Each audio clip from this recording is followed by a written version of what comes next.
وفي مثل هذا اليوم وهو يوم 9 من شهر ربيع الأول يقال إن هنالك حدث معروف على مستوى التاريخ، وهو إنه من ظلم فاطمة بقرت بطنه في مثل هذا اليوم. فيقولون إنها فرحت الزهراء وهي في قبرها، أي نعم، لأنه هي القائلة بقر الله بطنك كما بقرت كتابي، لما جاءت بكتاب رسول الله صلى الله عليه وآله بالنحلة التي أنحلها الله سبحانه وتعالى للزهراء وهي بدك، وجاءت تطالب بها الأول، يقول فأخذ الثاني وهو عمر أنه أخذ كتابها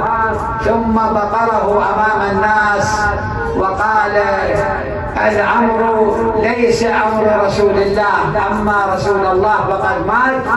والأمر يعود علما للخليفة، فهو يرى رأيه فيه. يقول فقالت له بقر الله بطنك كما بقرت كتابي هذا. وفي اليوم هكذا في اليوم 9 يقول إنه كانت هنالك صلاة في المدينة، كان يصلي هو إماما بالناس، وكان هنالك رجل محب من أتباع أهل البيت يصلي خلفه، فلما كبر التكبيرة يقول فأخرج خنجرا ووضعه في بطنه فسقط على وجهه في المحراب.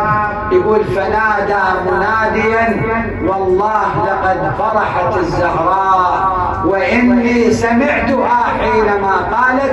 بقر الله بطنك يوم بقرت كتابي. فهذا اليوم حقيقة يعتبر هو يوم فرح وسرور وعودة إلى الله سبحانه وتعالى ومعاهدة لأهل البيت صلوات الله وسلامه عليهم بأنه نكون شيعة وموالين ومحبين لهم، ومن خلال هذا التقرب إلى الله سبحانه وتعالى بهم حقيقة ينال الإنسان المؤمن ما يريده من الله سبحانه وتعالى، باعتبار أن الله جعلهم وسيلة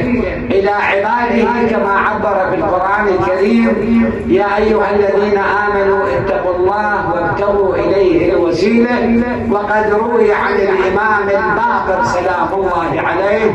قال إي والله نحن الوسائل إلى الله بنا يتقرب المتقربون. ثم شرح قوله تعالى في سورة الواقعة والسابقون السابقون أولئك المقربون. قال الإمام الباقر سلام الله عليه السابقون إلى الله بمعرفتنا